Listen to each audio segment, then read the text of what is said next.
And please put your hands together. Much would start you off for me. Spread it around the room. Give it up for Snap Lacey.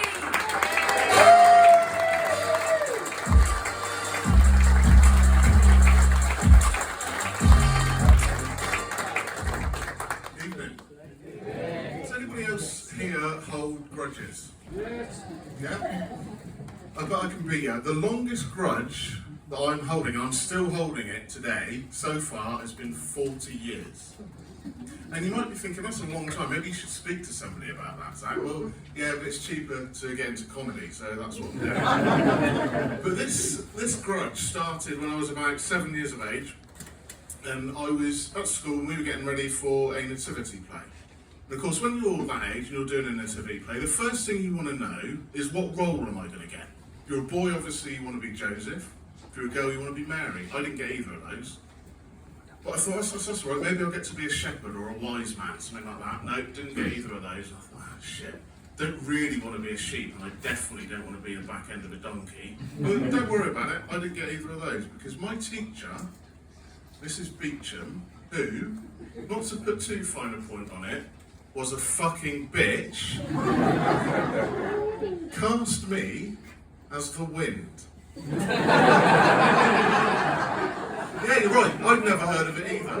In fact, I've looked it up, I've read the Bible, it's not fucking in there. Not in there. It doesn't say, and lo, the Virgin gave birth to the Saviour of mankind, and fuck me, it was blowy that night. It's not in there. It's not in there. It's not even in the fucking soundtrack, Tom. Silent night, holy night, all was calm. No fucking wind at all. She made that up, the fucking bitch. But now you're probably thinking, okay, but so what does being the wind in a nativity play involve, Zach? Okay, well, I'll tell you. It involved wearing one of Mrs. Beecham's black pleated skirts around my neck, spinning around, going woo. I am the wind. But now you're probably thinking, yeah, but that's easy. No, you couldn't have got that wrong. That must have been a really easy thing to do. No, apparently fucking not.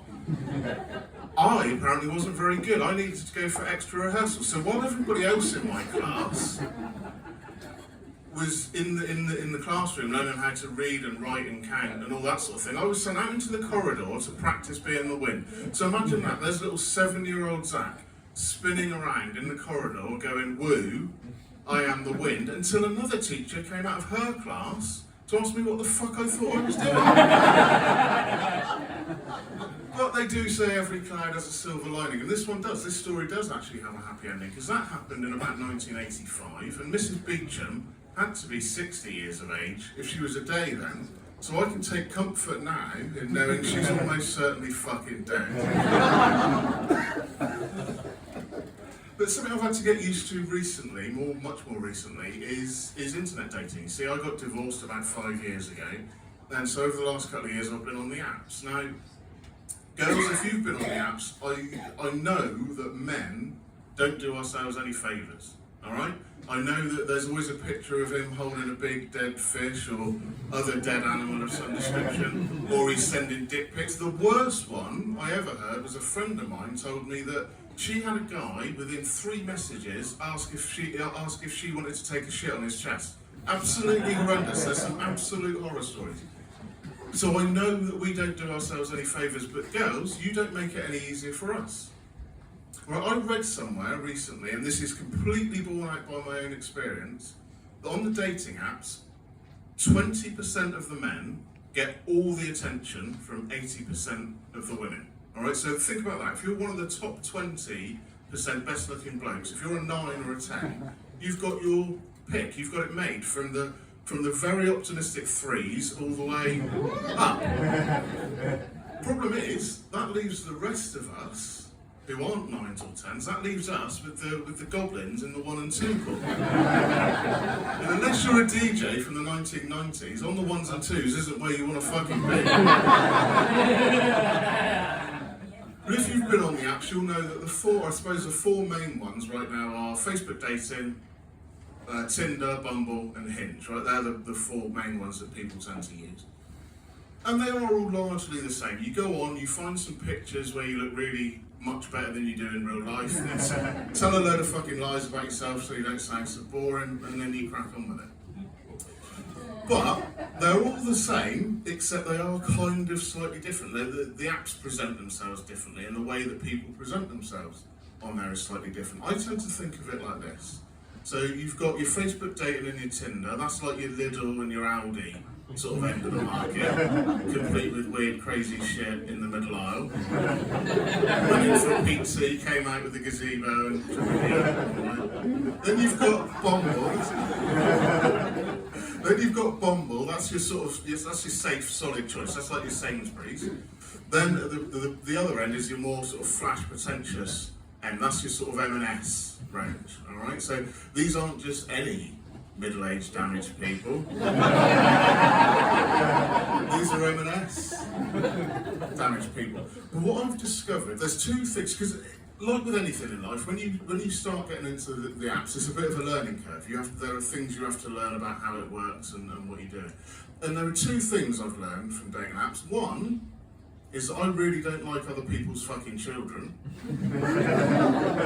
And two, any woman who lives within about a 30-mile radius of my house, who's between the ages of about 40 and 50, they absolutely fucking love paddleboarding. They can't get fucking enough of it. It's all over. It's all they do. I've never been paddleboarding. I'd like to go paddleboarding, but I can only assume that all the lakes and rivers anywhere near my house are absolutely fucking teeming with perimenopausal women. So I've given that a miss. But yeah, it doesn't matter where you look, whether it's Hinge or Tinder or whatever. They're all paddleboarding all the time. But like I said, it is slightly different. So if you see a woman on Hinge who's paddleboarding, she's probably on a really expensive paddleboard. She's probably got a 200 quid dry robe on. The sea looks really calm. There's a beautiful sunset in the background. You see a woman on Tinder paddleboarding, then she's probably floating down the canal on an old door.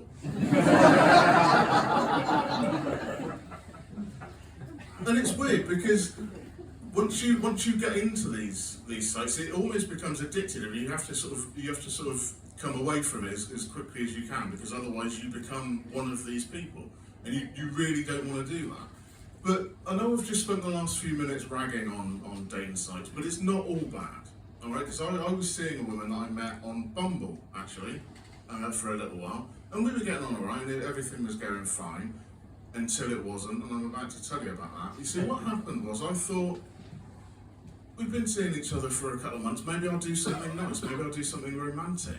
And so I thought, yeah, okay, I'll book a weekend away. So I phoned her up later on that day and I said, do you like city breaks? And she said, not really, no, I prefer the countryside. I said, shit. I said, okay, what do you think of Bristol? She goes, I don't really like Bristol, I prefer Bath. Oh, nah, fuck, you're not going to like what I've done. She goes, what have you done? Have you booked us a weekend away in Bristol? I said, no, I fucked your sister. Thank you very much, I'll be Zach Mason.